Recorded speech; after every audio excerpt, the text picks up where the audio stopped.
All right, we're going to go through our notes 1-3, going over solving absolute value equations. And so here's the steps that we're going to be taking. The first step is we're going to isolate the absolute value. And so get the absolute value all by itself. After you do that, we're going to split the equation using the positive and negative answer. And then we'll solve for x for each equation, and then we'll check our answer once we're done. So for number 1, the absolute value is already by itself. It's isolated, and so we're going to go ahead and split it.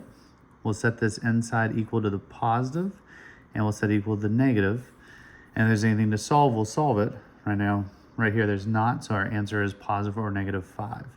And if I were to go back and check it, the absolute value of 5 is 5, and the absolute value of negative 5 is also 5, and so that checks. On number 2, we've got the absolute value of 2x plus 3 equals 9. And so, again, the absolute value is already isolated. There's nothing outside of the absolute value. And so now we're going to split it. And we're going to set whatever's inside. 2x plus 3 is equal to 9. And 2x plus 3 is equal to negative 9. And then we'll solve for each of them. So on the left side, we're going to subtract 3. That gets 2x is equal to 6. And then we can divide by 2 to get x equals 3. Now on the other side, we can subtract 3 to get 2x equals negative 12. And then divide by 2 to get x equals negative 6. And then to check them, if I were to plug in 3, 2 times 3 is 6, 6 plus 3 is 9, absolute value of 9 is 9. If I plug in negative 6, 2 times negative 6 is negative 12, plus 3 is negative 9, absolute value of negative 9 is 9. And so it's going to be 3, negative 6. Those are my two x values. On number 3, the first thing we want to do is get this box, get the absolute value all by itself. So we need to get rid of everything outside of the absolute value. And so we're going to subtract 9 on both sides first. So 3, absolute value of 1/2 x minus 7 is equal to 3. And then we'll get rid of this 3 by dividing by 3. So 1/2 x minus 7 is equal to 1. And now that the absolute value is by itself, now it's time to split it.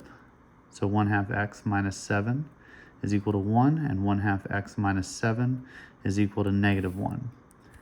To get rid of the minus 7, we'll add 7 on both sides. So 1/2 x is equal to 8.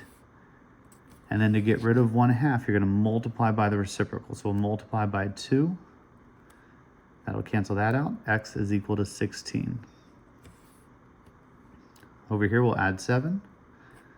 So 1/2 x is equal to 6. And then again, we'll multiply by 2 to get x is equal to 12.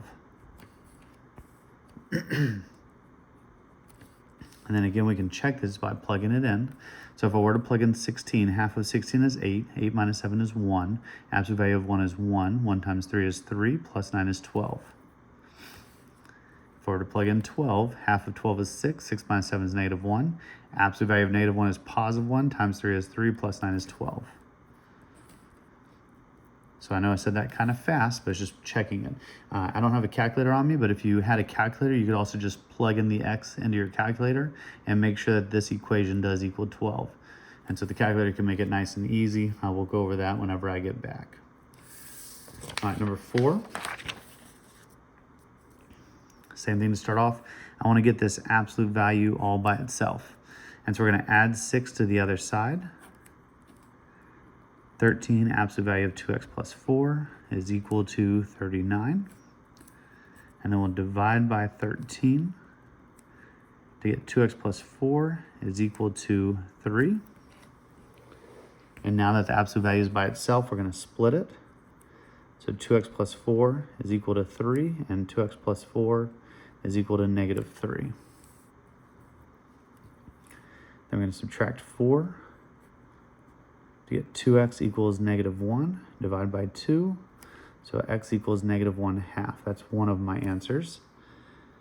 And then we'll subtract 4 over here to get 2x is equal to negative 7, divide by 2 to get x equals negative 7 over 2, negative 7/2. And then again, we can plug these two in. You can use a calculator. Calculator will make this a lot easier, but 2 times negative 1/2 is negative 1, plus 4 is 3. Absolute value of 3 is 3 times 13 is 39, minus 6 is 33. Check. 2 times negative 7 over 2 is negative 7, plus 4 is negative 3. Absolute value is 3 times 13 is 39, minus 6 is 33. And so they both check. So negative 1/2 and negative 7/2.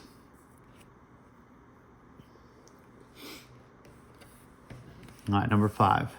Again, we want to get the absolute value all by itself first. And so minus 7, 5, 3x minus 2 is equal to negative 4. And then we divide by 5, and we get 3x minus 2 is equal to negative 4 over 5. I could continue solving this one, and I would get some mathematical answers, but I want you to go ahead and think about this. When you have an absolute value by itself is equal to a negative, absolute value means it's always going to end up being a positive number. And so can a positive number equal a negative number? And the answer to that is no. And so anytime you have the absolute value by itself and it equals a negative over here, it's always going to be no solution. You can write it one of two ways. You can either write out no solution, or you can put the 0 with a slash through it. Don't just put a 0 because the answer is not 0. It's no solution. You can write it either way. And then lastly, number 6. So that's only when you have the absolute value by itself and it equals a negative. That's a no solution. Number 6, we'll again get the absolute value all by itself. We'll add 7 over to the other side. So 1/3 x plus 2 is equal to 0. And then I'm going to multiply by 3 to get rid of the 1/3. So I have the absolute value of x plus 2 is equal to, again, 0. And now it's time to split it, but we can't split 0. There's no positive and negative 0, it's just 0. So on this one, it's only going to have one answer. We'll subtract 2 over, and x equals negative 2. That's the only answer. And I could check that by plugging it in. Negative 2 plus 2 is 0. Absolute value of 0 is 0, times 1/3 is 0, minus 7 is negative 7. It checks. And that completes our notes for today. If you need to rewatch it, you can rewatch it. If you have any questions, you can reach out to me. I'm hoping to be back tomorrow. I hope everybody has a good day.